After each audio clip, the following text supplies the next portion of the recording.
The storm has been building since noon. You felt it first, not as weather, but as a change in the quality of the light. A yellowing of the sky toward the southwest that had nothing to do with the hour. A flattening of the wind, then a complete absence of it. The sails going slack in a way that made the experienced men on deck look at each other without speaking. Then the swell arriving before the wind, long and deep and slow, the sea beginning to organize itself for what was coming. By mid afternoon, of the squalls were hitting. By evening, the storm was fully formed, a North Atlantic gale in the autumn of the 17th century, which is to say, a force of nature that has no modern equivalent in the experience of most people alive today. Not a squall, not a strong breeze, a sustained assault by wind and water and the full weight of a cold ocean that has been gathering itself since Iceland, that had several hundred miles of open sea behind it and intended to use all of them. The ship is a three-masted merchant vessel, somewhere between the English Channel and the Azores, 400 tons, 32 crew, a cargo wool and copper and pewter in the hold, worth more than most of those 32 men will earn in their lifetimes. The captain is on deck. Most of the crew is on deck. The sails have been reduced to minimum. Bare poles and a scrap of foresail, the minimum necessary to keep the ship's head to the wind and prevent the sea from catching her broadside. You have been on deck for 6 hours. You have been cold for five of them, wet for all six. Your hands, gripping the line you were assigned when the order came to shorten sail, are beyond pain. They have passed the true pain into a kind of numb competence, still functioning, still holding, still doing what hands do when the alternative is the sea taking the ship and everyone on her. Your legs have been compensating for the deck's angle and motion for so many consecutive hours that the compensation has become automatic. Your body managing the geometry of the moving deck the way it has manages the geometry of walking without conscious instruction. You have been afraid, not continuously. Fear at sea, the experienced sailor learns, is not a sustained state, but an intermittent one. It arrives in specific moments. When a wave of unusual size appears at the bow and the bow goes up and then disappears into the trough on the other side, and for a long moment you cannot see the horizon. When a sound comes from the rigging that has no innocent explanation, when the captain's face does something it does not usually do. Between those moments, you work, you hold the line, you respond to orders, you do the small, specific physical things that keep the ship alive. And the doing of them keeps the fear at a distance that is manageable. And now your watch is over. The mate has tapped your shoulder. The relief has arrived. Another man taking your place at the line, his face already as wet as yours. You have been released. You have 6 hours. If the storm holds and the captain does call all hands before you are needed on deck again, 6 hours in a hammock, below decks, inside the wooden body of the ship, which is the only shelter available in several hundred miles of open ocean in every direction.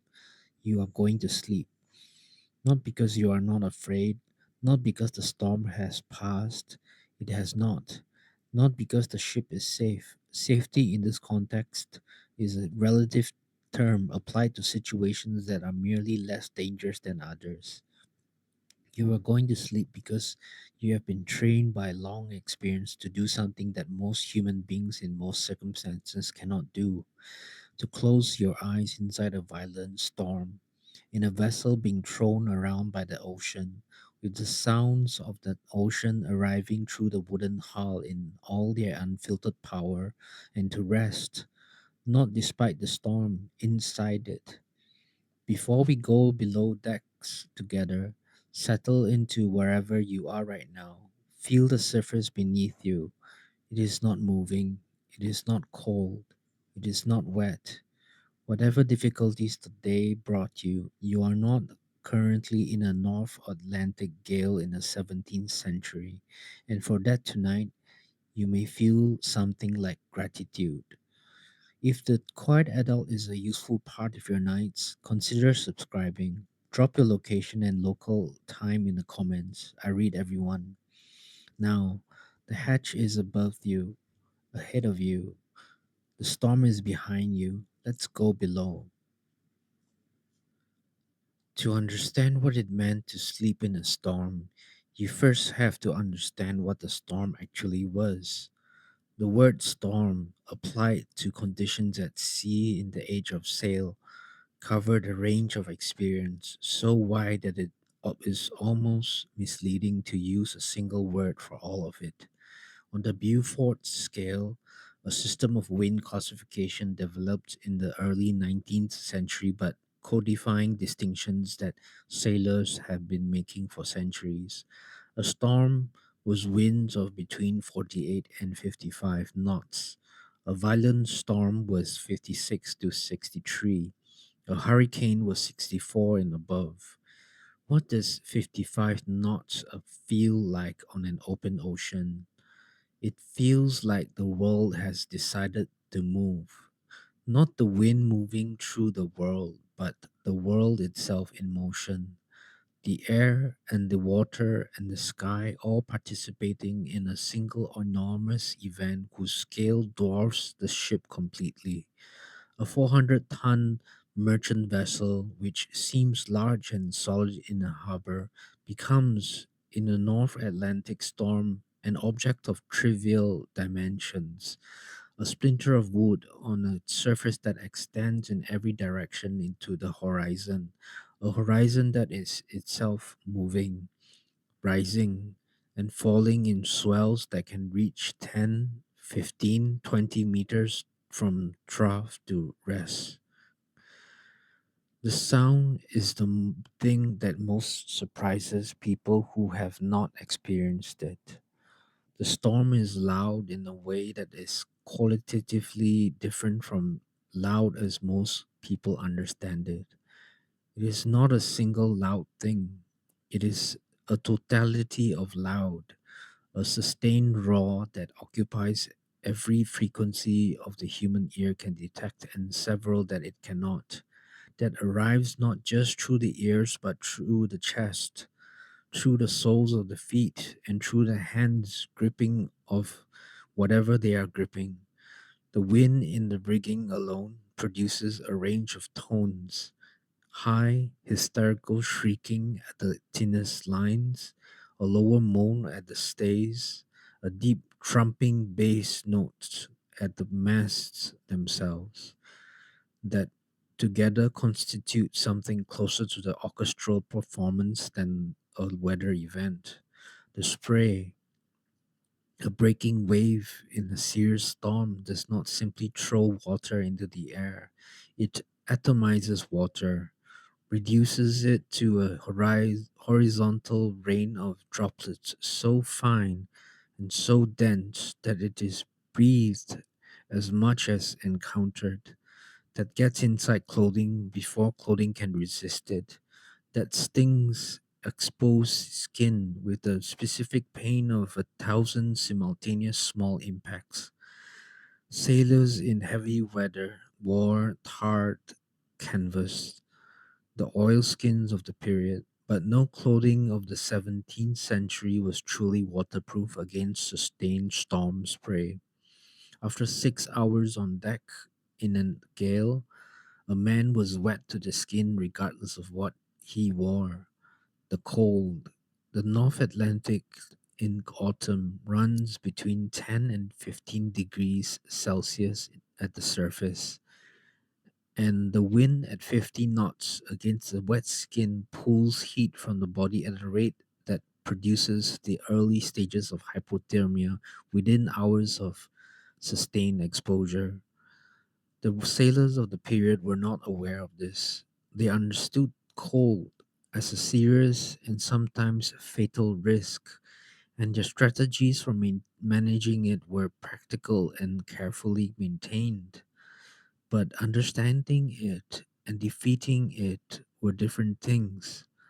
After a 6 hour watch in a North Atlantic gale, a man was cold in his bones in a way that clothing alone, in the short term, could not remedy.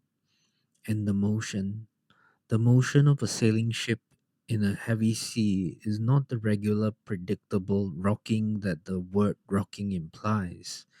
It is a compound motion, rolling from side to side as the swells cross the beam, pitching bow to stern as the ship climbs and descends the waves faces, occasionally yawing as an unusually large wave catches the hull at an angle and throws the stern sideways.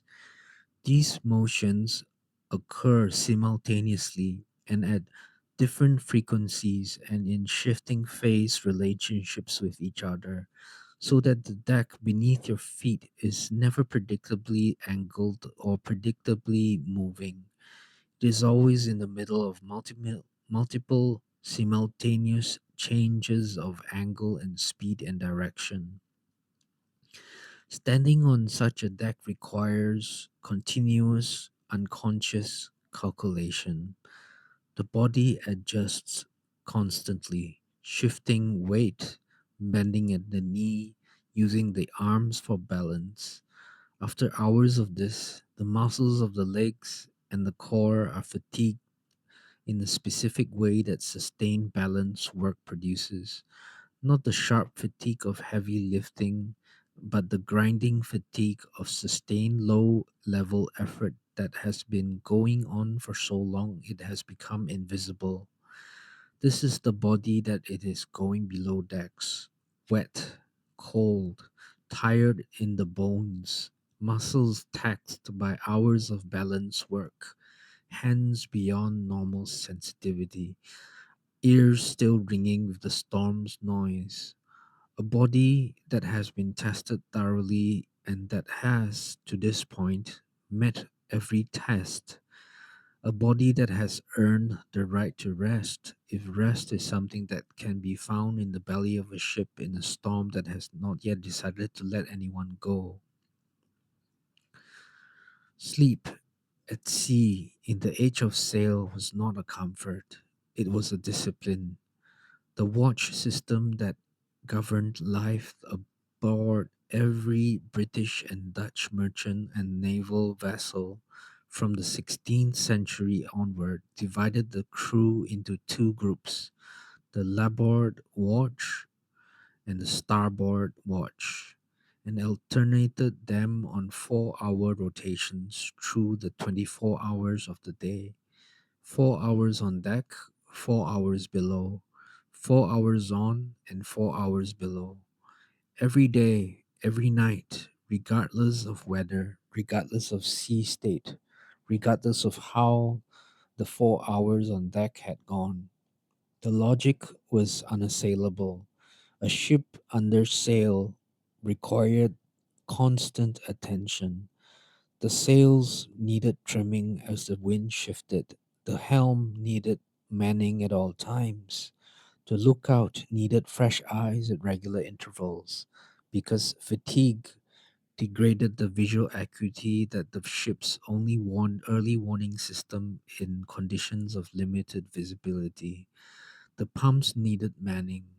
All wooden ships leaked, and in heavy weather, the leak rate increased substantially, and that a ship whose bilges were not regularly pumped was a ship taking on water toward an eventual conclusion that no one wanted to reach.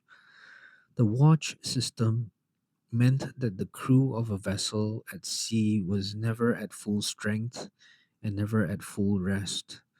It was always divided, half working, half sleeping, the two halves trading places with a regularity that became, over the weeks and months of a long voyage, as automatic as breathing. The sailor who had been at sea for some time did not need to be awoken for his watch. He woke often a few minutes before the mate arrived, his body having calibrated itself to the 4 hour cycle with a precision that no alarm mechanism of the period could have improved upon. What the watch system required, therefore, was the ability to fall asleep quickly and to sleep deeply in whatever time was available. Not the luxury sleep of a full 8 hours in a comfortable bed in a stable house. The functional sleep of a person who understood at a physiological level that the next 4 hours were all that was available before the cycle turned again, and that those 4 hours had to be used completely. Sailors who could not do this, who lay awake in their hammocks through the off watch hours, unable to release the tension of the deck, unable to let the ship's motion become something other than alarming, were not only suffering personally, they were becoming a liability. A man who had not slept in his off watch hours was a man whose judgment was degraded, whose reaction time was extended, whose hands were less sure. On a ship, in a storm, degraded judgment and extended reaction time were not inconveniences. They were dangers to the vessel and everyone on her. The experienced sailor therefore had no choice but to develop what looks from the outside like an extraordinary ability, the ability to sleep in conditions that most people would find it impossible to imagine sleeping in.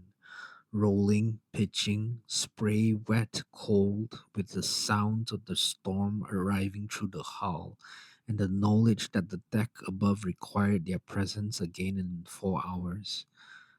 This ability was not innate, it was learned.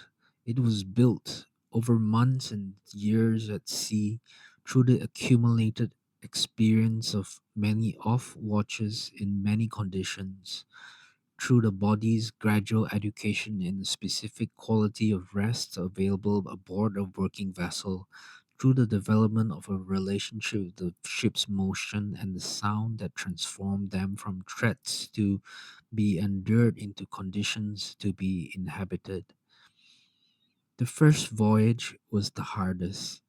Every sailor who kept a journal and described their early experience at sea noted the difficulty of the first weeks, the inability to sleep when sleep was desperately needed, the body's refusal to accept the ship's motion as safe, the mind's insistence on remaining alert to every sound and movement. Many described it as a kind of sustained low level panic, not dramatic, not incapacitating, but persistent, a quality of alertness that would not release regardless of exhaustion. And then, at some point, that varied between individuals, but that experienced sailors consistently described as arriving somewhere in the first month, something changed. The body learned. The nervous system, which had been treating every roll and pitch as a novel threat requiring evaluation, began to recognize the patterns, began to file them as known, as expected, as not requiring conscious response. And in the space created by that recognition, sleep became possible, not comfortable necessarily, not the sleep of the inn or the sleep of the temple, but genuine, functional, restorative sleep. The sleep of a person who has done what was required of them and who trusts in the wordless way that bodies trust what they have learned through experience, that the vessel that they are in is adequate to the conditions and that the men on watch above will call them if they are needed. Trust was the mechanism, not courage exactly, though courage was required elsewhere on the ship and in abundance. The specific act of closing your eyes in the storm was an act of trust in the ship, in the watch, in the accumulated human knowledge of how to build a vessel that could survive what the North Atlantic threw at it, in the 4 hours that had been allocated to you and the watch system, however imperfect, would honor. You go below. The hammock was not invented by European sailors. It arrived in Europe via the Caribbean, carried back by the crews of Columbus' second voyage in 1493, a sleeping technology observed among the indigenous Taino people of the Caribbean islands who had been sleeping in woven cotton slings between trees for generations before any European ship arrived on their horizon. The Taino word for it was hamaca. The Spanish adapted it. The English borrowed both the technology with modifications, the name. What the Europeans immediately recognized was that the hammock solved the problem that had been quietly killing sailors since the first ship went to sea. The problem was not comfort exactly, it was motion. Before the hammock, sailors at sea slept where they could, on the boards of the deck, in whatever sheltered spaces they could find below, curled against the hull of the or the cargo in the hold. In calm conditions, this was tolerable. In heavy weather, it was dangerous. A man asleep on the boards of a rolling ship was a man being moved by that ship, thrown from side to side as the vessel rolled, pressed against the deck as it pitched, sliding into bulkheads and equipment and other men, not thrown overboard. The below decks would world had its own hazards without that one, but never still, never genuinely held by his sleeping surface, never in a stable enough relationship with the moving ship to achieve anything more than the lightest, most disrupted approximation of rest. The hammock changed this completely. The physics of the hammock are the physics of the pendulum. A pendulum suspended between two fixed points and displaced from its rest position will swing in opposition to whatever moves its fixed points. This is the hammock's genius. Hung from the beams of the gun deck, it does not move with the ship, it moves against the ship. When the ship rolls to starboard, the hammock swings to port. When the ship pitches forward, the hammock swings back. The net effect for the person lying in it, it is something close to stillness, a dynamic stillness, a stillness produced by continuous compensating motion rather than by absence of motion, but stillness nonetheless. A sailor in a properly hung hammock on a rolling ship was experiencing something that no landsman sleeping surface could replicate. A sleeping position that was actively, continuously, mechanically stabilized against the motion of the ship. The ship could roll 15 degrees to port, and the sailor would feel, at most, a gentle rocking. The ship could pitch into a deep trough, and the sailor would feel a mild swing forward and back. The hammock also solved the problem of space. The gun deck of a 17th century warship or large merchant vessel was the primarily living and sleeping space for the crew. It was not generous. Between the guns, which took up considerable space and could not be moved, and the other equipment stored below decks, the available sleeping area per man was calculated not in square meters but in the width of a hammock, 14 inches by the Royal Navy's official reckoning.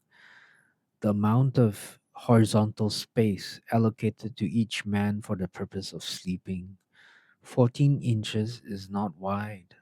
The width of two spread hands, the space in which a full grown man was expected to spend his off watch hours in a sling of canvas, surrounded on both sides by the hammocks of other men at equally close intervals, the whole arrangement hanging from the beams above like a long, dense fringe of sleeping bodies. What this arrangement lost in privacy, it gained in warmth. 30 men in hammocks in the enclosed space of a gun deck generated considerable heat. Even in the cold of a North Atlantic autumn, the accumulated body heat of a full watch below kept the between decks air at a temperature that was, by the standards available at men to sea at sea in the 17th century, tolerable. The man lying in his hammock was cold from his watch, wet from the spray, but he was surrounded on all sides by the warmth of other sleeping bodies, and within 20 minutes of lying down, the hammock's canvas sides had closed around him, and his own heat was building inside that small clothed walled world. The canvas of the hammock itself, thick, tightly woven, treated with tar at the edges to resist moisture, was not soft. It was not comfortable in any modern sense of the word, but it was present in a way that mattered. It held the body from both sides, the canvas conforming to the shape of the person in it with the snugness that was, in the conditions of a storm, genuinely reassuring. Not the reassurance of luxury, but the reassurance of containment, the same reassurance that the swaddled infant finds, the same reassurance that the sleeping bag provides, the reassurance of having a boundary between yourself and the world that is close enough to feel. You lower yourself into your hammock now. The canvas gives slightly as your weight settles into it. The hammock swings, a small swing, adjusting to your weight, finding its center of gravity with you in it. For a moment, the swing is disorienting, out of phase with the ship's roll, and you grip the sides. Then the pendulum finds its arc. The swing settles into its compensating rhythm, and the ship's motion, which on deck was something you fought and managed and braced against, becomes something that the hammock is managing on your behalf. You release the sides. The hammock holds you. The hatch. This is the threshold, the equivalent of the inn's gate, the temple's pylon, the point at which one world ends and another begins. Above the hatch, the storm, the deck, the wind, the spray, the noise and the cold, and the continuous demand of being a person managing themselves against an elemental force. Below the hatch, something else, not safety. Safety was not the word. but a different relationship with the storm, a relationship conducted through the medium of wood rather than skin. You pull the hatch open and the smell hits you before anything else. The below decks of smell of a 17th century working vessel is not a smell that has any modern equivalent close enough to be useful as a reference. It is the smell of a space that has been occupied continuously by many men for weeks or months without the possibility of thorough ventilation. Tar and bilge water and hemp rope and the specific animal smell of human bodies in a small space, and the overlaid smells of whatever the cook had been preparing, and the salt that permeates every surface and every fabric and the wood itself, which, in a well maintained ship, smelled of oakum and tar, and the specific quality of timber that has been at sea for years and has absorbed the sea into its grain. It is not a pleasant smell by any objective measure, but for the man who has been at sea for more than a few weeks, it is the smell of shelter, of the interior, of the world that existed on the other side of the weather. His nose had long since stopped registering it as unpleasant and had recategorized it simply as the smell of below decks, which was the smell of the place where sleep was possible. You lower yourself through the hatch. The noise of the storm changes immediately. On deck, the wind was a total environment, arriving from everywhere, filling every frequency. The sound of the sea itself merging with the wind sound into something without boundaries. Below the hatch, the storm is still audible, but it has become directed. It arrives now through the medium of the hull, through the wood and the planking and the caulked seams of the ship's body, and in passing through the medium, it has changed character. It has become the ship's version of the storm rather than the storm itself. The wind's voice, heard through the oak planking, is a lower, more complex sound than the wind's voice in the open air. The high frequencies absorbed and scattered by the wood, the lower frequencies transmitted more faithfully, the result in a deep, sustained vibration that you feel in your feet on the ladder and in your hands on the rungs as much as you hear it with your ears. The ship is speaking. Every vessel under pressure at sea produces sounds that an experienced sailor reads the way a musician reads a score, not consciously, not analytically, but as a continuous background assessment of the ship's condition. The creak of a well stressed timber is different from the creak of a timber approaching its limit. The sound of water at the hull in heavy weather is different from the sound that indicates a leak developing.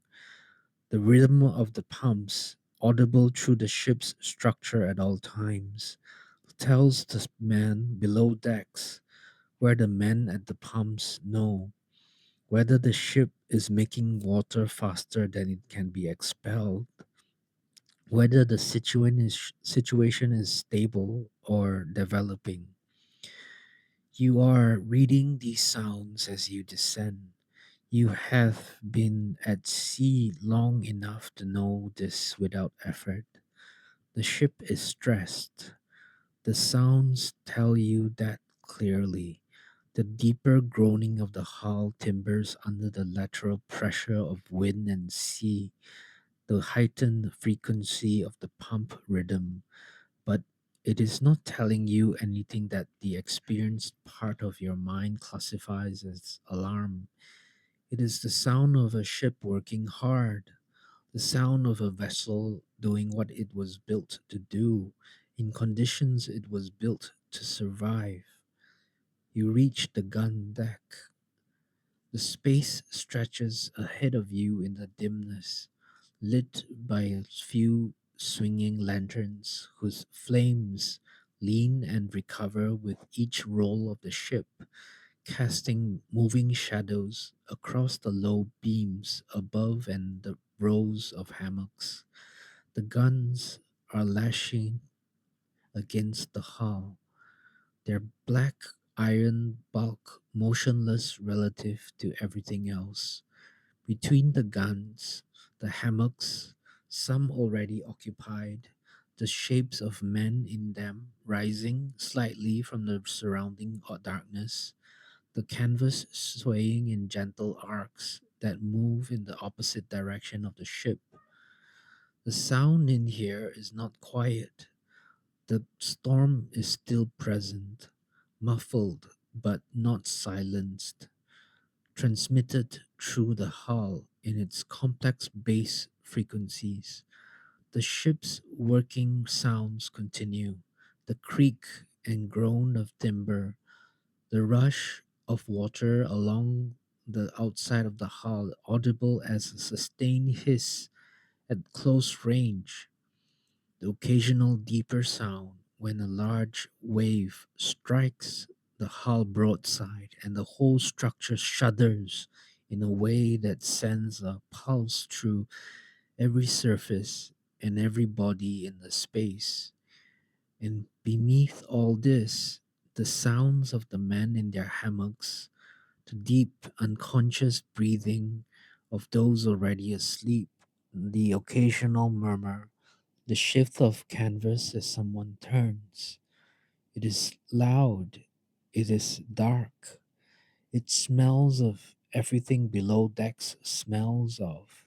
The floor, the deck is angled and moving, requiring you to brace at the knee with each step toward your hammock, your sea legs doing their automatic work. And yet, there is something about this space in this moment that is not nothing, that is not simply endurance, that is, in its strange and specific way, something closer to shelter than the word shelter usually carries. You are inside the storm. You are not on top of it or fighting it or managing it. You are inside the wooden body of a vessel that is inside the storm, and the vessel's body is between you and the storm's full force. And that mediation, crude, imperfect, maintained by the work of the man above and the quality of the builder's craft and the strength of the timber, is enough. Not comfortable, not safe in any absolute sense, but enough. You are not alone in this. This is perhaps the most important fact about sleeping on a working vessel in the age of sail, and the most overlooked one. The image of the sailor in the storm that survives in paintings and novels tends toward the solitary, the lone figure at the helm, with the single man in the rigging. The reality of below decks life was the opposite of solitary. It was one of the most consistently communal sleeping environments in human history. 14 inches of hammock space per man, 30 men in a watch below. The arithmetic produces a gun deck at night that is dense with human presence. The hammocks touching at their widest points, the sounds and smells and warmth of many sleeping bodies occupying a space that was not large to begin with. Privacy was not available. Solitude was not available. What was available was the specific quality of comfort that comes from not being alone in difficulty. from sharing the dark and the noise and the motion with other bodies that were managing the same conditions, and by their very presence and their breathing and their continued unconsciousness, demonstrating that the conditions were manageable. The man, already asleep in his hammock when you arrived, was a message, a communication from his nervous system to yours, transmitted not through language but through the simple fact of his unconsciousness. He has assessed these conditions. His body, which is as experienced and as well calibrated as yours, has judged them compatible with sleep. This is not a conscious process. Neither the transmission nor the reception happens in language. It is the older kind of social intelligence, the kind that evolved over hundreds of thousands of years of humans sleeping in groups, that reads the state of the surrounding bodies and adjusts its own threat assessment accordingly. A sleeping group is a safe group. This is the logic that the nervous system inherited from ancestors who slept in the open, in the dark, in a world that contained genuine predators.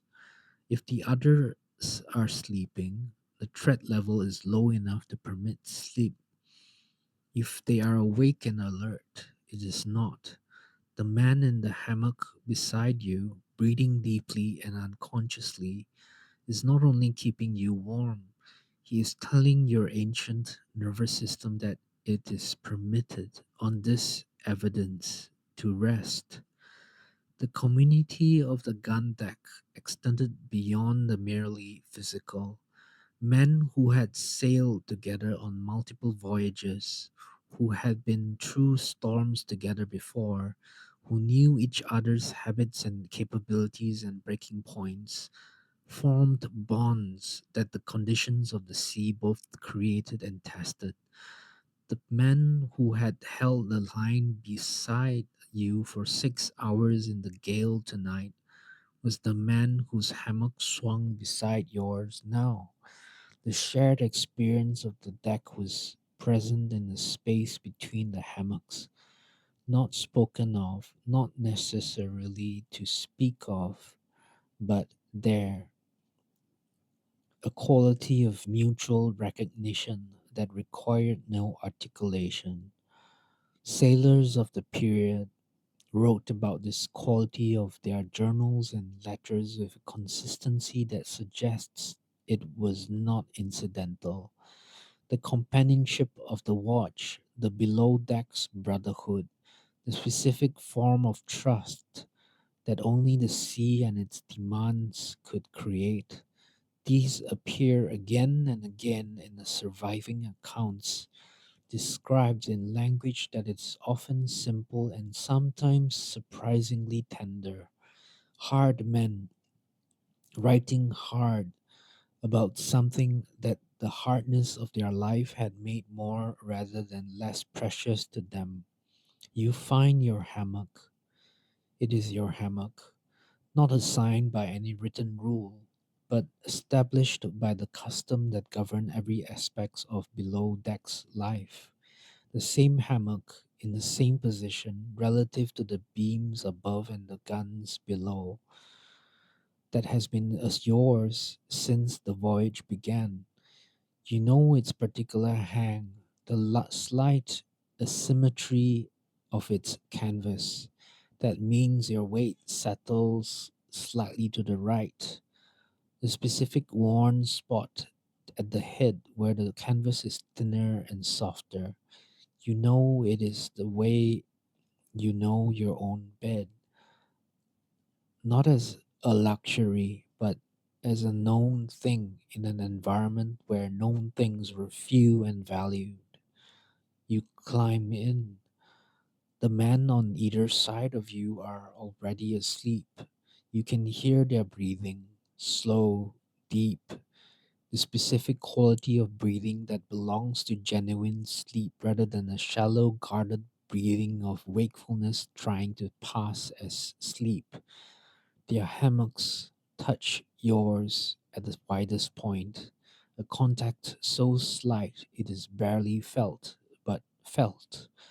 The warmth of their bodies has already contributed to the warmth of your section of the gun deck, and you feel the warmth arriving as you settle into the canvas.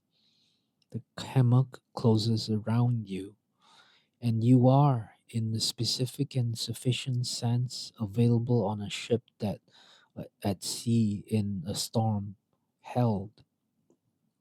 Listen now, not to what you think a ship in a storm sounds like, to what it actually sounds like from inside the hull, from the gun deck, from the hammock, because this sound, complex, continuous, entirely unlike any sound available in the land environment, because for the experienced sailor, the sound of sleep, the lullaby of the sea, the specific acoustic signature of the only world in which rest was possible for weeks and months at a time. The lowest sound is the hull itself. Oak planting 2 to 3 inches thick, the planks fastened to the ribs with wooden tree nails and iron balks, caulked at every seam and oakum and tar. This structure, under the lateral pressure of wind and wave, flexes slightly with the tolerance of its design, but continuously and perceptibly. The flexing produces a deep, low creak, not the sharp creak of an overloaded structure approaching failure, but the slow, regular creak of something bending within its range and returning. The sound of design flexibility, the sound of strength expressed through yielding rather than rigidity.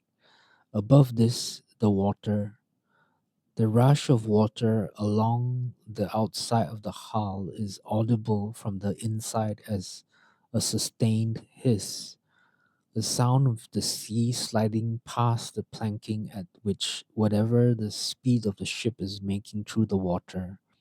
In heavy weather, this sound intensifies and varies with the ship's motion, louder as the bow digs into a wave and the water rushes past at high relative velocity, quieter in the trough where the speed drops momentarily.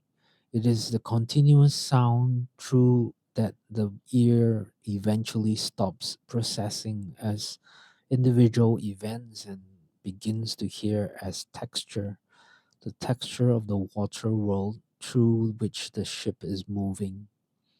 The bilge. Every wooden ship carries water in its bilge, the lowest internal space of the hull, where any water that penetrates the planking or enters through hatches and deck seams collects. In heavy weather, this water moves. As the ship rolls, the bilge water rolls with it, sloshing from side to side in a rhythm that is related to, but not identical with the ship's roll, delayed slightly, the water's inertia creating a lag that means it arrives at each side of the bilge just as the ship is beginning its return roll, creating a counter surge that produces a sound, a deep, contained slosh that is felt as much as heard by anyone in contact with the hull structure. The pumps, 2 large manual pumps, one on each side of the ship, operated in rotation by members of the watch. The pump handles moved in a long vertical stroke, and the mechanism produced in a rhythmic sound, a deep clunk on the downward stroke, a higher clang as the valve closed, the rush of water being expelled through the pump dale overside. In heavy weather, the pump ran continuously, and their rhythm became part of the ship's below deck's soundscape, a regular, measured beat that was both practical and evidence that the ship was being maintained, and paradoxically, one of the more reassuring sounds available below decks. The pumps running meant men were working. Men working meant the ship was being tended. The ship being tended meant the watch was doing its job. The rigging. From below decks, the rigging is heard through the masts, the three great wooden columns that penetrate the ship from keel to truck and that transmit downward through the vessel's structure. Everything the rigging above is experiencing. The vibration of taut standing rigging under high wind load arrives at the gun deck as a deep hum felt in the deck planking underfoot and in the hanging of the hammock. The motion of the mast as the ship rolls, a slow pendular arc that each mast describes against the sky is transmitted through the partners, where the mast passes through each deck as a rhythmic creak, different in character from the hull's creak, higher and more complex. And above all of this, distant and muffled but present, the storm itself. The wind's voice, heard through the hull, has lost its sharp upper frequencies. The shriek that cut through everything on deck is absent below. What remains is the wind's lower register, a sustained moan, rising and falling with the gusts that arrives through the planking as something between sound and vibration. It is the bass note of the storm, heard from the inside of the storm's shelter. Not threatening, exactly, not from here. From here, it is simply the voice of the world outside the wooden walls, saying, I am here, I am large, I am continuing.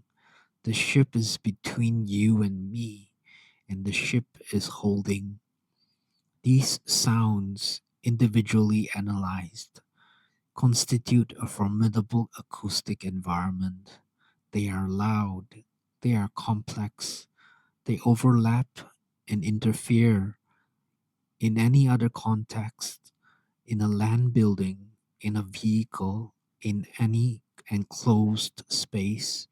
This level of sustained noise would prevent sleep for most people, but in the hammock, in the gun deck, surrounded by sleeping men, they do something different.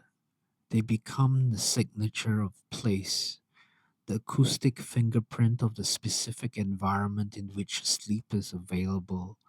The sailor's nervous system, trained over months and years of offshore voyages, has filed these sounds not in the category of threat required response, but in the category of context.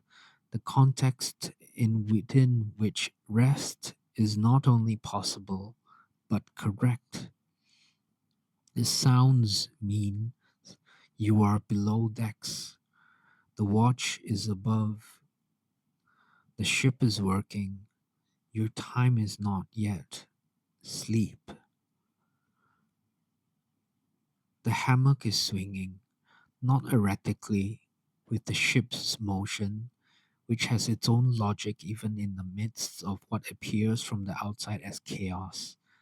The North Atlantic swell that is driving this storm has a dominant period.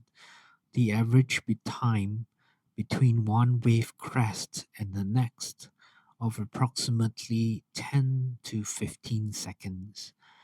This is not a fast motion. It is slow enough that the body has time to register each cycle fully before the next begins, slow enough that it is closer to rocking than to shaking. The experienced sailor in his hammock has a relationship with this motion that developed gradually over many voyages, and that, once established, is one of the most more reliable sleep aids available to the human nervous system. The motion is not something he endures, it is something his body has learned to use. The inner ear, the vestibular system, is the primary organ of balance. It detects linear acceleration and rotational motion and communicates this information to the brain in real time, allowing the motor system to make the continuous adjustments that keep an upright body upright. On a moving ship, the vestibular system is receiving continuous input. The slow roll, the pitch, the occasional yaw, the complex combined motions of a vessel in heavy weather. In the early weeks at sea, this input was alarming.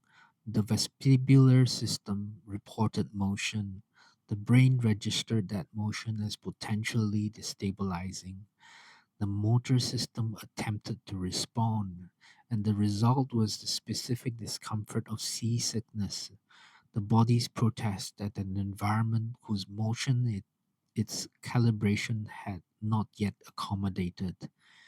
Seasickness has passed, not because the motion stopped, but because the brain updated its calibration, having logged sufficient data about what this motion actually meant, that it was compatible with survival, that the responses it triggered were unnecessary, that the body could function normally within it.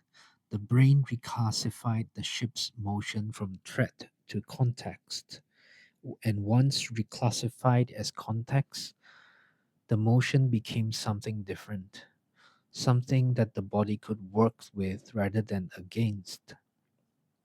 Working with it meant several things.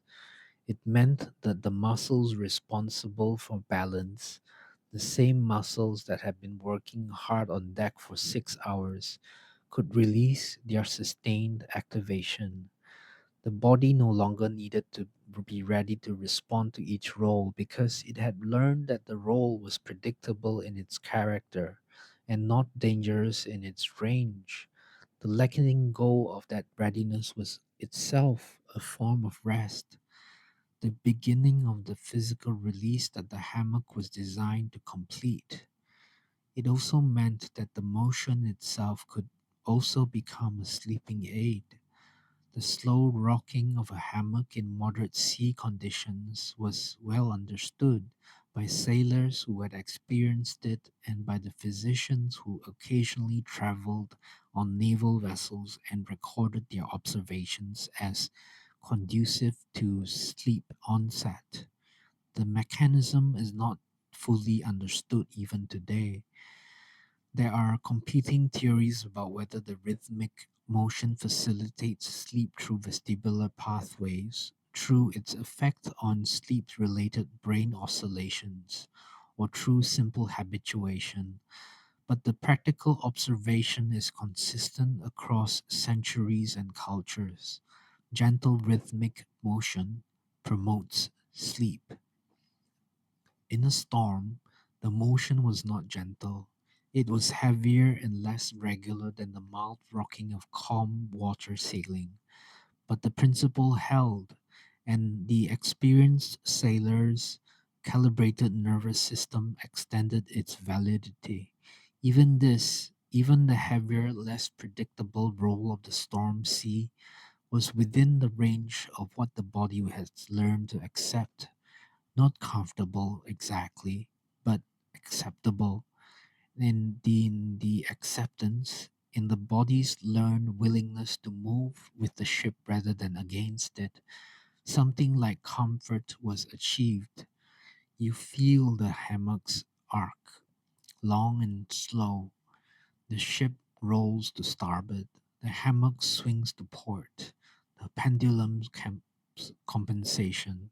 The physics of constability through motion. Then the return. The ship rolls back. The hammock swings forward, always slightly out of phase with the ship, always working against the motion rather than with it, always tending toward the position of rest. Your body has stopped resisting this. It has stopped treating each swing as something to brace against and has begun, not consciously, but in the older, deeper way that the body accommodates to what it cannot change, to move with it.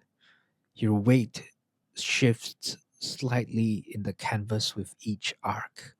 Your limbs loose, your head finding the position in the pillow and the motion continuously and in gently renews each time it tries to drift away from it. The hammock is rocking you. The storm is rocking the hammock. And something in that chain, the sea moving the ship, and the ship moving the hammock, and the hammock moving you. The violence of the storm has been translated into something that your body, in its accumulated wisdom, receives not as danger, but as motion, simply motion. The world moving as it has always moved, as it was moving before you were born and will continue moving after you are gone. You are in the motion, not fighting it. The documentary record of shipboard life in the age of sail is remarkable in its richness and in its candor. Logbooks were legal documents required by maritime law, maintained with a formality that gave them a specific quality of reliability. They recorded weather conditions, course changes, sail configurations, incidents of note. They were not personal documents and they were not emotional ones, but they were detailed, and when read carefully against each other and against the more personal accounts that survive in diaries, letters, and memoirs, they reconstruct the experience of life at sea with precision that few other historical sources can match. What they reveal about sleep at sea is, in some respects, exactly what you would expect, and in other respects, genuinely surprising. The watch system's grip on shipboard life is confirmed absolutely. Log after log, voyage after voyage, the 4 on 4 off rotation appears with an inflexibility that emphasizes how fundamental it was. Storms did not suspend the watch system, they intensified it. All hands might be called on deck for specific evolutions, but the underlying rhythm of the watches continued beneath the emergency, providing the basic structure within which individual survival decisions were made. What is more surprising is the consistency with which the accounts confirm the experienced sailors slept, not tried to sleep, not lay in their hammocks wishing that they could sleep, slept. The logbooks, which occasionally noted the condition of the crew, regularly record watches being composed of rested men who had slept during their off hours, even in conditions that the same log describes as extreme. The contrast between the language used to describe conditions on deck, dangerous, violent, alarming, and the apparent functionality of the below decks watch is striking. The personal accounts are even more specific. Samuel Pepys, whose diary contains one of the most detailed first-hand accounts of a 17th century sea voyage, described his own initial inability to sleep on board and his gradual accommodation to the ship's motion with an honesty that was characteristic of him. He was not a professional sailor. He was a naval administrator who sailed as a passenger and observer, and his account of the first days, the nausea and the sleeplessness and the sense of helpless disorientation, reads as completely credible. His later accounts of achieving sleep in moderate weather and his evident surprise at managing it gives a useful reference point for understanding what the transition from landsman to sea sleeper actually felt like from the inside. The sailors' own accounts are fewer. Literacy rates among common seamen were lower than among naval administrators, and the keeping of a diary was not a common practice in the lower deck. But some survive, and they are remarkable for the matter of fact quality of their descriptions of sleep in extreme conditions. One able seaman's journal from the early 18th century, preserved in a British maritime archive, describes a gale in the Bay of Biscay that lasted 3 days, and the log characterizes as violent drove out. The journal entry of each of the 3 days contains, alongside a brief description of conditions and duties, a report of the off watch hours that varies between slept, well slept, and slept, terse, informative, and entirely unsurprised. Slept in a 3 day violent gale in the Bay of Biscay, in a hammock on a gun deck, as a matter of routine. The scholarly debate around these accounts focuses on two main questions. The first is whether they can be taken at face value, whether the sailors who reported as sleeping in extreme conditions were accurately describing their experience or were performing a kind of professional stoicism, a refusal to admit to difficulty that was part of the cultural code of their profession. The second question is more interesting, whether the capacity for sleep in extreme conditions that the accounts describe was a matter of individual temperament and adaptation, or whether it was the product of specific learnable techniques that were transmitted through the apprenticeship of going to sea with experienced men. The evidence leans towards the latter. The accounts consistently distinguished between the first voyage sailors who struggled, who were seasick and sleepless and frightened, and those with multiple voyages behind them, for whom the accommodation to ship life has been made. This distinction, which appears to consistently to be coincidental, suggests that was happening was not the selection of naturally gifted sleepers, but the training of ordinary people into a specific skill, the skill of sleeping in the storm, taught by the ship, by the watch system, by the hammock, by the accumulated experience of many watches in many conditions, not innate, learned, which means it is the most important sense available. The ship carried, in addition to its working crew, 4 passengers: a merchant traveling to Lisbon with his account books and his anxiety, his wife, who had insisted on accompanying him despite his protests, and was now regretting the insistence in a specific and comprehensive way, a young cleric traveling to take up a position in the church's Portuguese territories, whose religious faith was being tested by the storm in a ways that his seminary education had not quite prepared him for, and a retired naval officer, once a captain, now simply a man going somewhere, whose presence on the gun deck during the storm was a study in the difference between the first three passengers and everyone else on the ship. The merchant was in his cabin, a small dark box of a space near the stern, technically private but offering no insulation from the ship's motion and no reduction of its sounds. He was not sleeping. He had not been sleeping for approximately 18 hours.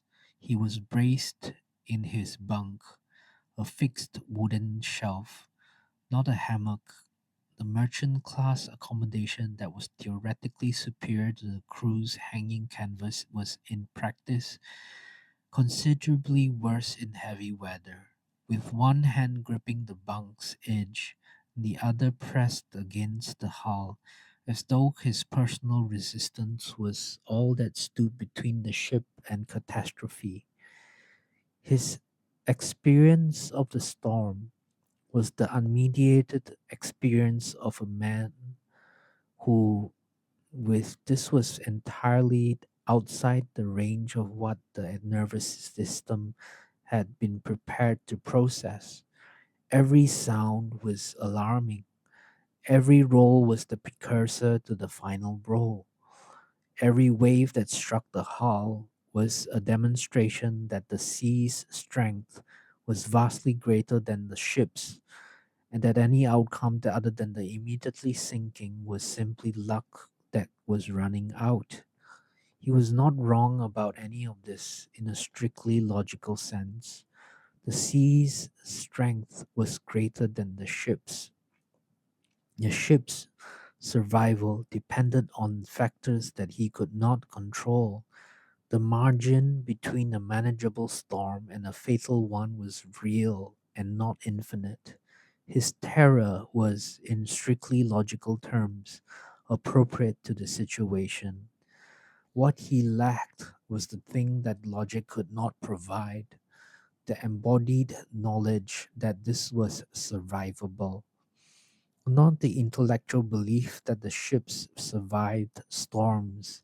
He knew this abstractly, had known it before embarking, had reassured himself with statistics that no longer felt statistical, that bodily knowledge, the knowledge that lived in the muscles and vestibular system and the nervous system's threat assessment mechanisms installed there by experience rather than by reasoning. He had not slept. He would not sleep until the storm passed. And when it passed, he would have a story to tell, a story of endurance and survival and the terror of the sea that would be true in every detail and that would miss entirely what the men in the hammocks on the gun deck below had experienced during the same hours. The retired naval captain, where meanwhile was on the gun deck, not by necessity. As a passenger of some standing, he had cabin rights. By choice, he had spent an hour on deck watching the ships handling with the professional eye of a man who had commanded vessels in worse conditions than this, and having satisfied himself that captain was competent and the ship was sound, he had descended to the gun deck and was asked the boatswain which hammock was free. He had been asleep within 15 minutes. This was noted with a combination of respect and mild resentment of several of the crew members who observed it. A passenger sleeping in their space, in their conditions, as comfortably as the most experienced man among them. One sailor's account mentions it. The old captain, he wrote, swung in the hammock like he'd never been anywhere else, as though the storm was nothing, as though sleeping in it was the most natural thing in the world. For the captain, it was. The difference between the merchant in his cabin and the cabin in his hammock was not courage. It was not character. It was not even, fundamentally, experience in the sense of things witnessed and endured. It was the specific calibration of the nervous system that comes from having been in this situation many times, not just present in it, but functional in it, required it to perform in it, and having performed and survived and learned at the level below thought what this situation actually was. It was manageable, not comfortable, not safe, manageable. And in the body of the captain, who had managed it dozens of times before, that knowledge was available in a form that the merchant's intellectual knowledge it was not. It was available to the nervous system at the level where sleep decisions were made. So the captain slept, and the merchant did not, and the storm made no distinction between them. Before the watch went below, there was often something to eat and something to drink. Not always. In the worst weather, when all hands were needed on deck continuously and the cook's fire had been distinguished as a precaution against the risk of a loose flame in a storm tossed hull, the men went below the cold and unfed and relied on the hammock alone to do its work. But in weather that was serious without being all consuming, the cook managed something, and that something mattered. The food available on a 17th century merchant vessel on a long voyage was constrained by something which could be preserved for weeks and months at sea without refrigeration. Salt beef and salt pork, meat packed in barrels of brine, and preserved it against decay, but gave it a flavor and texture that required a specific required tolerance. The ship's biscuit, a hard baked cracker made from flour and water with minimal other ingredients, designed more for durability than palatability, its main distinction being that it lasted without spoiling and provided caloric density sufficient to fuel the physical work of sailing a ship. Dried peas and beans, oatmeal, cheese, early in the voyage before it exhausted itself, butter similarly. None of this was appetizing by any refined standard, but it was food, genuine caloric content, warmth in the stomach, the basic psychological substrate that the body needed to generate its own heat through the off watch hours. The Edo period innkeepers carefully sequenced meal, the Egyptian priests ritually prepared food. Neither of these were available to the sailor coming below in a storm. What was available was a wooden bowl of something hot, eaten quickly, in a space that was rolling and wet, standing or sitting on whatever was available. It was not a ritual, it was fuel, but it served the same function. The warmth of the food in the stomach was the warmth of the body for the hours that followed. The calories were the energy that generated heat in the hammock.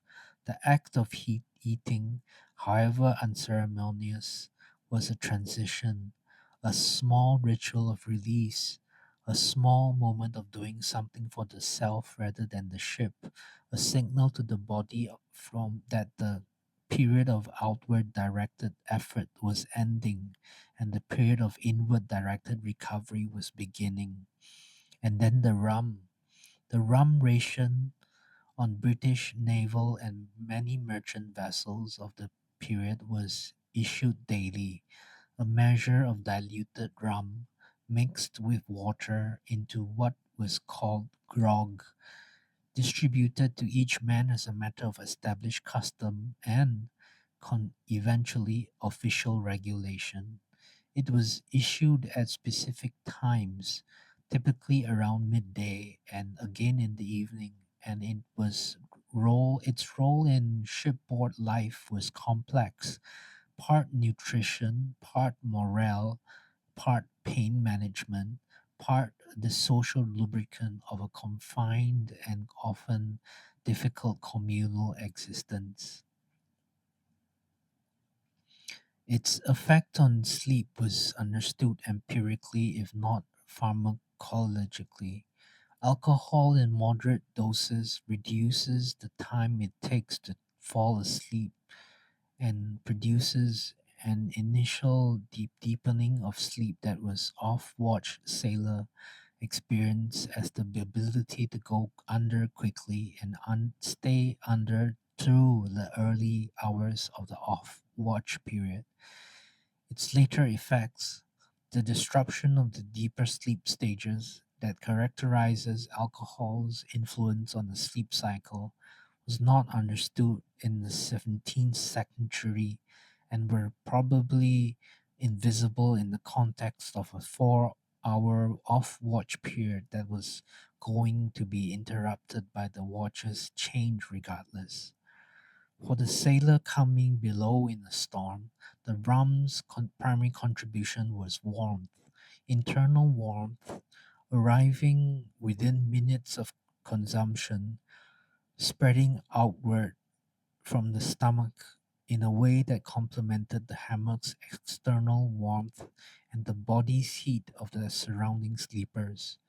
Not enough warmth to address the deep chill of 6 hours in a North Atlantic gale, but enough to begin the process, to give the body something to work with, to create the sense that warmth was possible, which was, in the circumstances, a meaningful contribution. You have eaten, you have had your grog, the bowl has been set in its rack, the cup has been secured. You have stripped the worst of the wet from your outer clothing, not changed, not dry, but less actively dripping, and you have climbed into your hammock. The is warm in your stomach, the rum is warm in your chest, the hammock is closing around you, and the storm is outside the hull. The ship's officers slept differently, not better necessarily, though rank had its privileges in the age of sail and in every other age, but differently. The first mate, the second mate, the boatswain, the carpenter, the cook, each had a small private space in the ship's geography, a cabin that was rarely larger than the space needed to stand up, to turn around and lie down, but that was private in a way that the gun deck was not. A door that closed, walls that were fixed rather than canvas, a bunk rather than a hammock. The captain had rather more. The great cabin at the stern, the largest private space on the ship, its windows giving out over the wake, was the captain's domain.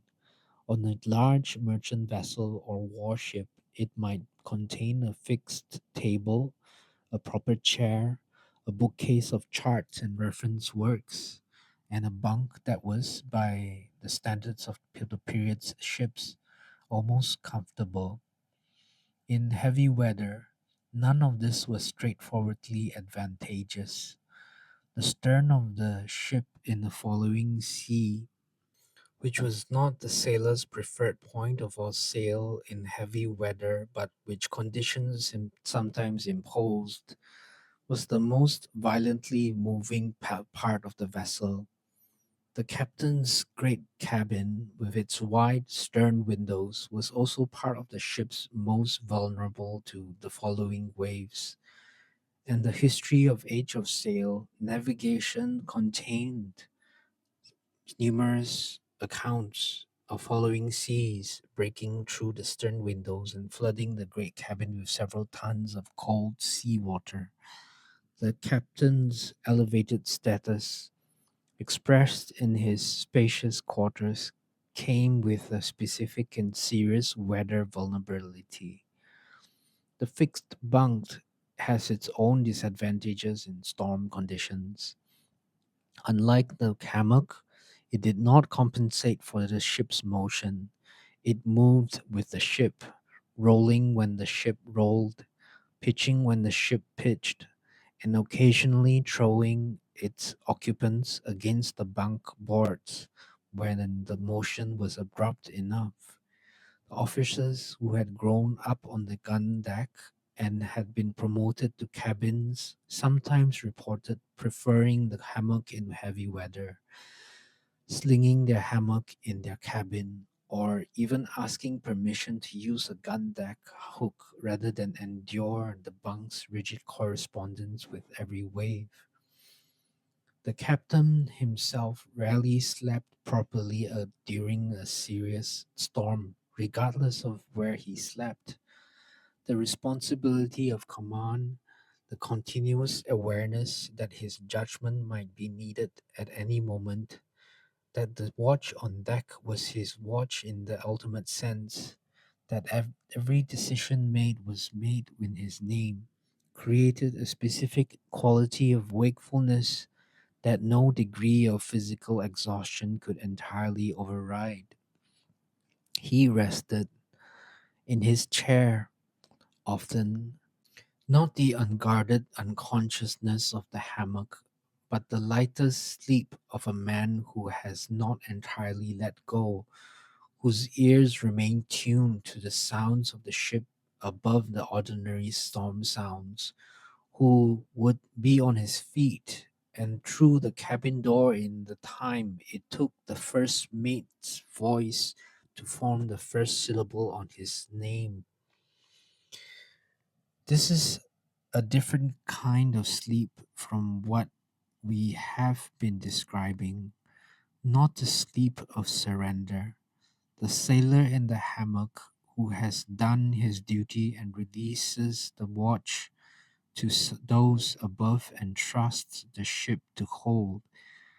The sleep of continued responsibility, the half sleep of the person who remains available even in rest, whose unconsciousness has a door in that duty can knock on. It was its own skill, and the captains who possessed it possessed something that the gun deck sailors did not need and might not have wanted, the ability to rest without releasing, to recover without abandoning the watch, to maintain through the below consciousness hours the thread of responsibility that command required. Most people who have either had genuine responsibility for a ship, for a business, for people in their care, for anyone or anything whose failure would fall on their shoulders alone, know something of what the captain's sleep was, the sleep that is never entirely sleep, the rest that holds an ear to the door. It is not as restorative as the sailor's surrender, but it is, for those who bear that kind of responsibility, what is available. And the captains who navigate well and had made a kind of peace with it had found, in the specific quality of rest that their role permitted, something sufficient. Not what they would have chosen, what the situation provided. And the situation provided it every night, voyage after voyage, storm after storm, for as long as they commanded. While you sleep, the watch is above you. This is not a small thing. It is, in fact, the thing that makes everything possible. The hammock, the rum, the body's learned surrender to the ship's motion. None of it works without this. The knowledge, the lodged in the sleeping body at the level below conscious thought, that the deck is not unattended, that the helm is manned, that the lookout is at his post, that the pumps are being worked, that the men above are doing what is required so that the men below can do what is required of them. Rest. The night watch in heavy weather is not the comfortable watch. The comfortable watch, insofar as that phrase applied to any condition aboard a working vessel in the age of sail, was the light weather night watch in good conditions. Stars out, a steady wind, the ship moving well, the main work of the watch being the gentle trimming of sails and the keeping of the course. A watch that allowed the mind to move between the technical requirements of sailing and a kind of open, unfocused attention to the sea and the sky that some sailors described in their more reflective moments close to meditation. The storm watch was not that.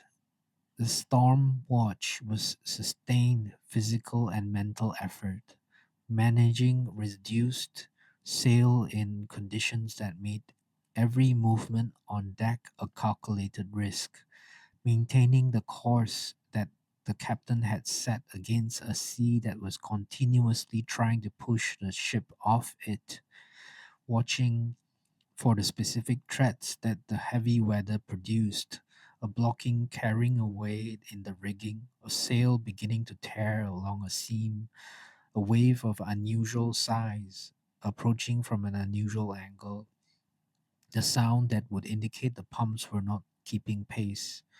The men on the night watch in the storm were doing what the men in the hammocks had done in the previous 4 hours, working, holding, managing, their bodies cold and wet, their attention sustained by the knowledge that inattention in these conditions had specific and severe consequences. But they were also doing for the sleepers, and the sleepers could not do for themselves. They were maintaining the boundary between the storm and the sleeping men below was not the hull alone, though the hull was its physical expression. It was the watch, the human attention that stood between the ship's vulnerability and the worst that the storm could do. Every storm had its specific threats.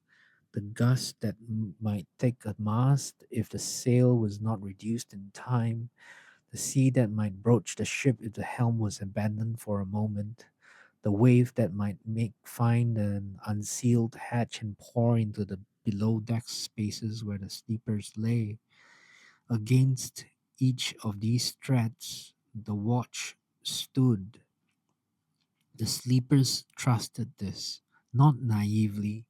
They were experienced men who knew the limitations of the watch and the limitations of the ship, but practically, functionally, the trust that is not blind faith, but calibrated confidence.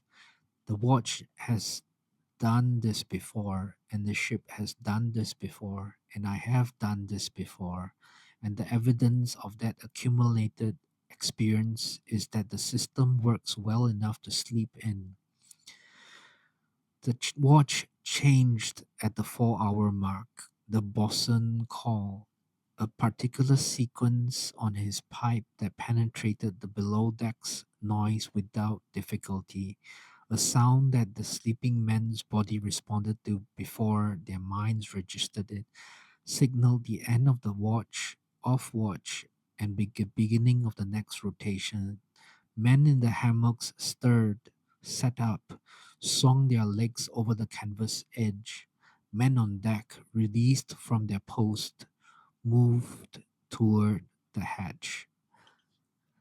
The exchange of the watch in heavy weather was a choreography that had been performed thousands of times on thousands of ships, each man moving from his watch position to his hammock or from his hammock to his watch position in the dark and the position without unnecessary delay, the ship's functioning continuous through the transition.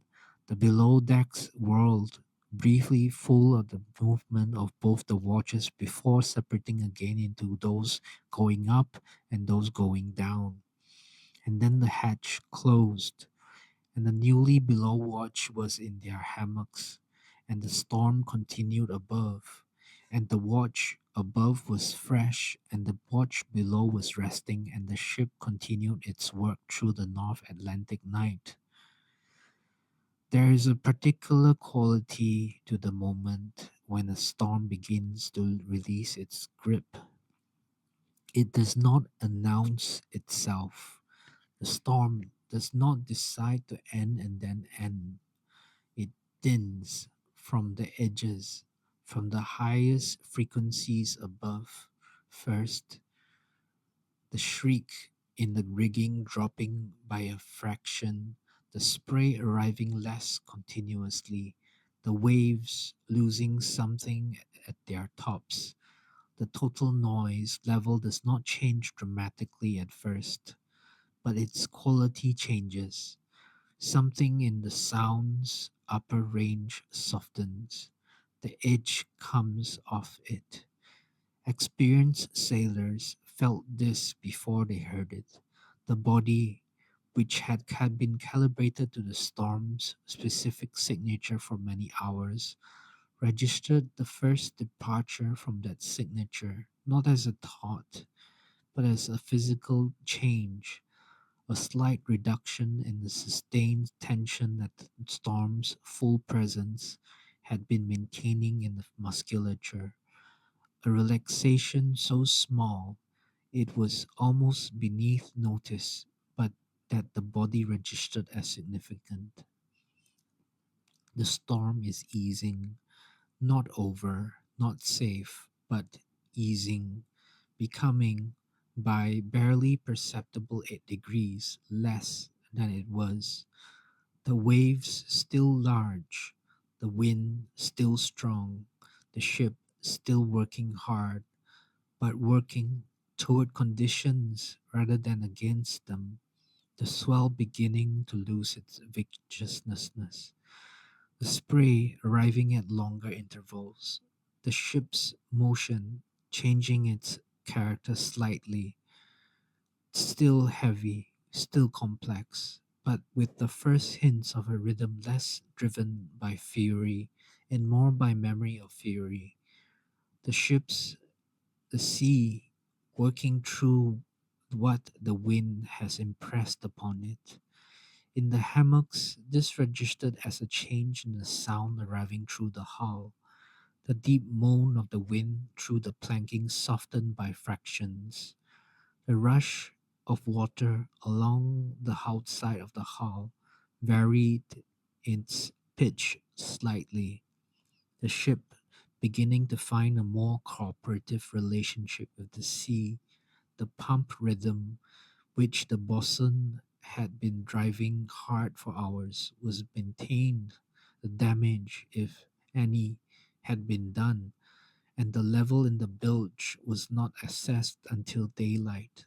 But the men at the pumps were working with less urgency, their strokes settling from the rapid, continued beat of crisis management to the regular, measured pace of routine maintenance.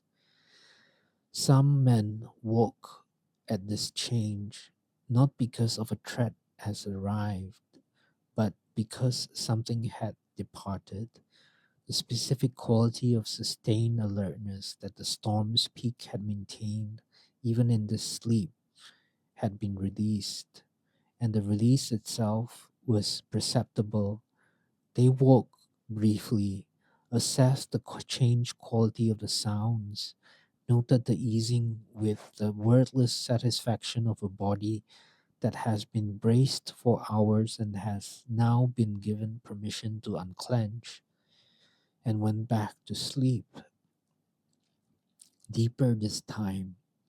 The sleep that comes after danger has passed, or has passed enough. A sleep was less architecture to it, less of the maintained readiness that characterized sleep during the storm's peak, the sleep of genuine release. The hammock's arc was the same. The ship's motion was still present, still complex, still requiring the hammock's compensating swing. But something in the quality of the arc was different, looser somehow. The ship's moving through a sea that had begun infinitesimally to accept its passage rather than oppose it. Somewhere above, the on the gun deck or in the officers' quarters, a man made a note in a log, the handwriting slightly less cramped than it had been at the edge of the height of the storm, the letters forming with something closer to their normal proportions, wind moderating, sea state improving, all well, the brevity of the entry capturing nothing and everything, the entire experience of the storm's hours compressed into three phases that said only what could be said in the language of official record and left everything else to the man who had been in it. Below, the watch slept. The storm had not been defeated, it had been endured, and the endurance was enough. The ship had not been made safe, it had been sailed through conditions that were not safe by men who knew the difference between manageable and safe and had made their peace long ago with inhabiting the former in the absence of the latter. The sea eased, the hammock's song, the pump rhythm settled into its maintenance pace, and below the gun deck, in the hold, the cargo, the wool and copper and pewter that had been the reason for the voyage and the reason for being in the sea in this storm in the first place, sat in its barrels and bales and crates, ignorant of its own near history, waiting quietly for Lisbon. A voyage from England to Azores took, depending on conditions, between 2 and 4 weeks. 2 to 4 weeks at sea, in the watch system, in the hammock, in the below decks world. 2 to 4 weeks of 4 hours on, 4 hours off, of salt beef and ship's biscuit, of the gun deck's smell and sound and communal intimacy, of whatever weather the North Atlantic chose to offer.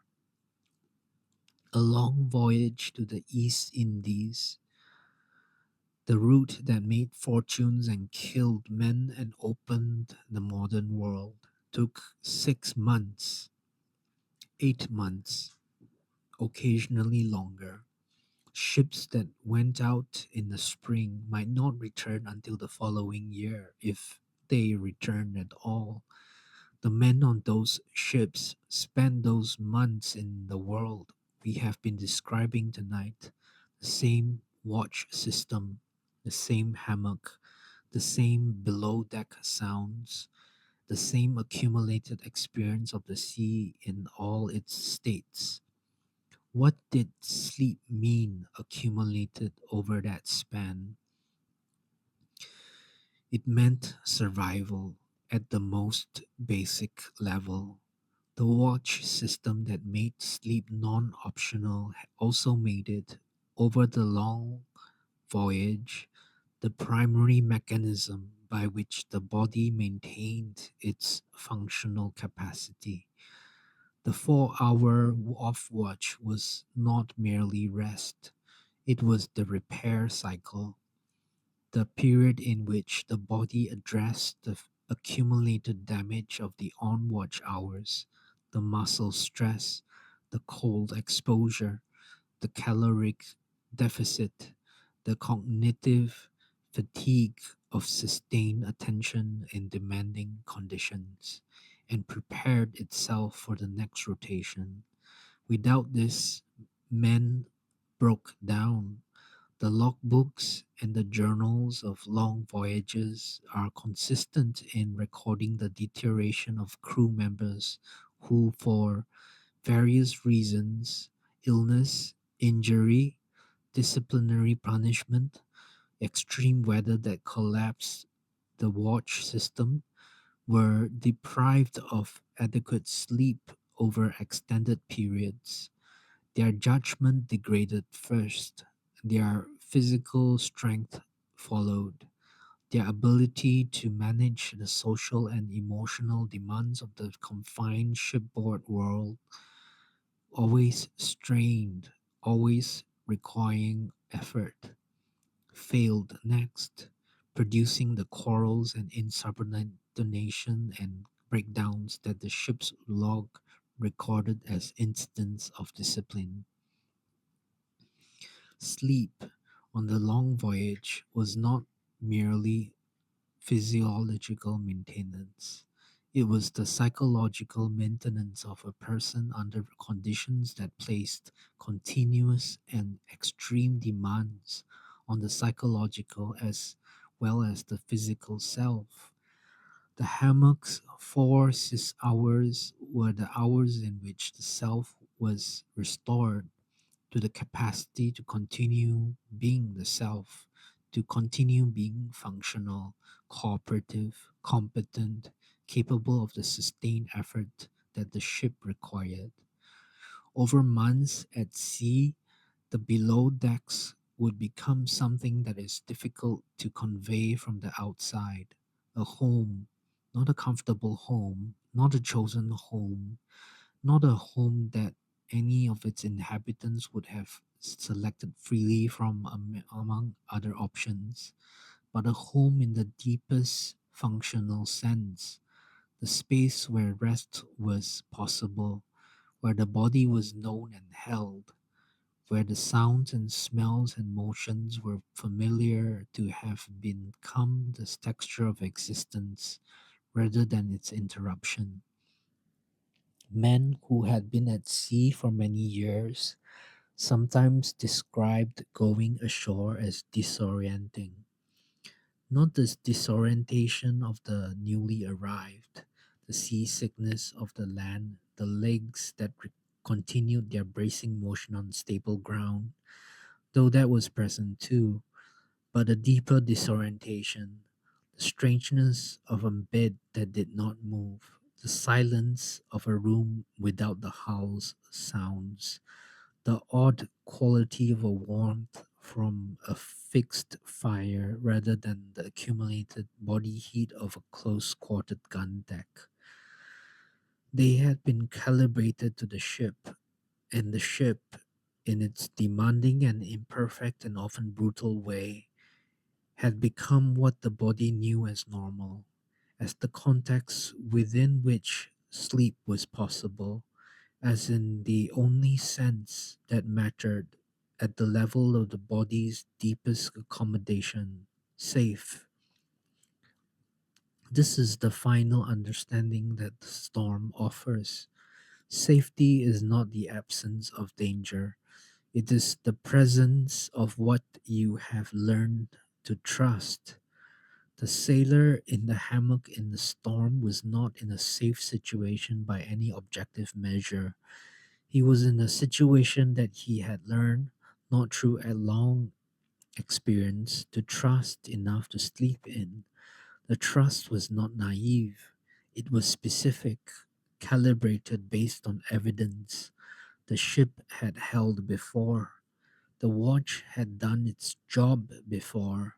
The hammock had compensated for worse motion than this. And on that basis, not the basis of safety, but the basis of sufficient calibrated trust, he closed his eyes and slept. Let the words come slowly now. The storm is still outside the hull. It has not ended. The sea does not end because someone needs to sleep. The wind does not reduce because of the watch has gone below. The North Atlantic in the autumn of the 17th century does not negotiate. It simply continues, large, cold, indifferent, doing what it has been doing since before any ship has ever built on any shore. And inside the hull, in the hammocks, in the dark and the smell and the sound of the below decks world, the sailors sleep, not because the storm has passed, not because the danger has ended, not because the sea has become gentle or the world has become safe or the night has become anything other than what it is. A North Atlantic night in a North Atlantic gale, dark and cold and enormous. They sleep because they have done what was required of them, because the watch above is doing what is required of them, because the ship, this particular wooden ship, this 400-ton collection of oak and pine and hemp and tar and iron, is doing what it was built to do, holding its shape against the sea's pressure, maintaining the integrity of the space inside it, keeping the boundary between the storm and the sleeping man as long as the timber holds and the caulking holds and the men and the pumps hold. Feel the hammock, not the one you're in now, the one you've been in tonight.